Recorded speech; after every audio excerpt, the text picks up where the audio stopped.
Hi friends, welcome back to my channel. ಇವತ್ತು ತುಂಬ ಸುಲಭವಾಗಿ ಬೇಸನ್ ಲಾಡುನ ಹೇಗೆ ಮಾಡೋದು ಅಂತ ನೋಡ್ಕೊಂಬರೋಣ. ಬೇಸನ್ ಲಾಡುಗೆ ಯಾವ್ಯಾವ ಸಾಮಗ್ರಿಗಳು ಬೇಕು ಅಂತ 2 ಕಪ್ ಕಡಲೆ, ಹಾಗೆ 1 ಕಪ್ ಸಕ್ಕರೆ, ಸ್ವಲ್ಪ ಏಲಕ್ಕಿ, ಹಾಗೆ ಸ್ವಲ್ಪ ಬಾದಾಮ್, ಹಾಗೆ ಅರ್ಧ ಲೀಟರ್ ತುಪ್ಪವನ್ನು ತಗೋಬೇಕಾಗತ್ತೆ. ಮೊದಲು ಕಡಾಯಿನ ಬಿಸಿಗಿಡ್ಕೊಳ್ಳೋಣ. ಹಾಗೆ 2 ಕಪ್ ಕಡಲೆನ ಹಾಕ್ಬಿಟ್ಟು ಸ್ವಲ್ಪ ಬೆಚ್ಚಗೆ ಮಾಡ್ಕೊಳ್ಳೋಣ. ಜಾಸ್ತಿ ಬೆಚ್ಚಗೆ ಮಾಡ್ಕೊಳ್ಳೋ ಅವಶ್ಯಕತೆ ಇಲ್ಲ, ಇದಕ್ಕೆ ಸ್ವಲ್ಪ ಬೆಚ್ಚಗಾದರೆ ಸಾಕು.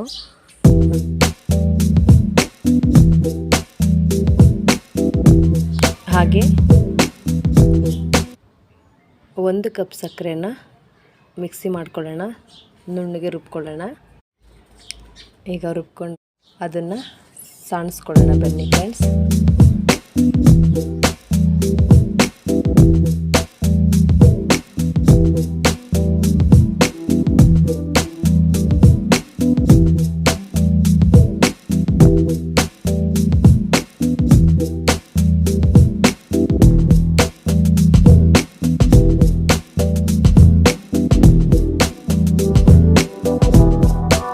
ಹಾಗೆ ನಾವು ಹುರಿದು ಸೈಡಿಗೆ ಇಟ್ಕೊಂಡಿರೋಂಥ ಕಡಲೆನೂ ತೊಗೊಂಡ್ಬಿಟ್ಟು ಮಿಕ್ಸಿ ಮಾಡ್ಕೊಳ್ಳೋಣ.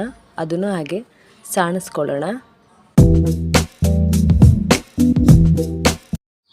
ಅರ್ಧ ಲೀಟರ್ ತುಪ್ಪನ ಒಂದು ಪಾತ್ರೆಗೆ ಹಾಕ್ಕೊಂಡ್ಬಿಟ್ಟು ಸ್ವಲ್ಪ ಅದು ಕರಗೋ ತನಕ ಬೆಚ್ಚಗೆ ಮಾಡ್ಕೊಳ್ಳೋಣ ಅಷ್ಟೇ ಫ್ರೆಂಡ್. ಜಾಸ್ತಿ ಬಿಸಿ ಮಾಡ್ಕೊಳ್ಳೋ ಹಾಗಿಲ್ಲ, ಸ್ವಲ್ಪ ಬಿಸಿ ಮಾಡ್ಕೋಬೇಕು.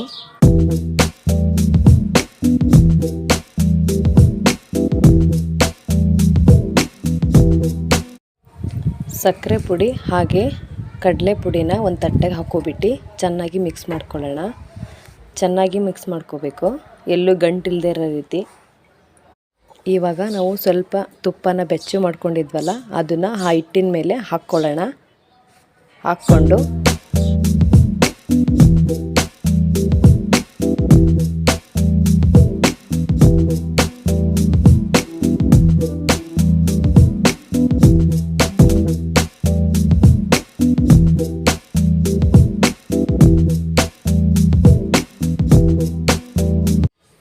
ಇದಕ್ಕೆ ಇವಾಗ ಸ್ವಲ್ಪ ಏಲಕ್ಕಿ ಪುಡಿನ ಹಾಕ್ಕೊಂಡು ಚೆನ್ನಾಗಿ ಮಿಕ್ಸ್ ಮಾಡ್ಕೊಳ್ಳೋಣ.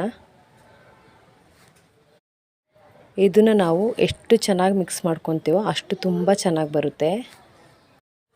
ಈ ಲಾಡುನ ತಿನ್ನೋದ್ರಿಂದ ಹೆಲ್ತಿಗೂ ಕೂಡ ತುಂಬ ಬೆನಿಫಿಟ್ಸ್ಗಳಿದೆ.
ಹೀಗೆ ಚಿಕ್ಕ ಚಿಕ್ಕದಾಗಿರೋಂಥ ಉಂಡೆಗಳನ್ನು ಮಾಡಿ ಎತ್ತಿಟ್ಕೊಳ್ಳೋಣ.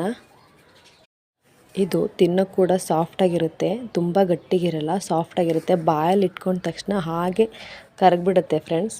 ಇದನ್ನು ಒಂದು ಸರಿ ನಿಮ್ಮ ಮನೇಲಿ ಟ್ರೈ ಮಾಡಿ. ಚಿಕ್ಕ ಮಕ್ಕಳು ಬಾದಾಮಿ ತಿಂತಾ ಇರಲ್ಲ, ಅಂಥ ಮಕ್ಕಳಿಗೆ ಈ ಲಾಡು ಒಳಗಡೆ ಒಂದು ಬಾದಾಮಿನ ಇಟ್ಬಿಟ್ಟು ಕೊಟ್ಟರೆ ತುಂಬ ಚೆನ್ನಾಗಿರುತ್ತೆ. ಅವ್ರ ಹೆಲ್ತ್ಗೂ ಕೂಡ ಒಳ್ಳೆಯದಿರುತ್ತೆ. ಯಾರಿನ್ನೂ ನನ್ನ ಚಾನಲ್ಗೆ ಸಬ್ಸ್ಕ್ರೈಬ್ ಆಗಿಲ್ವೋ, ಹೀಗೆ ಹೋಗಿ ಸಬ್ಸ್ಕ್ರೈಬ್ ಆಗಿ. Thank you.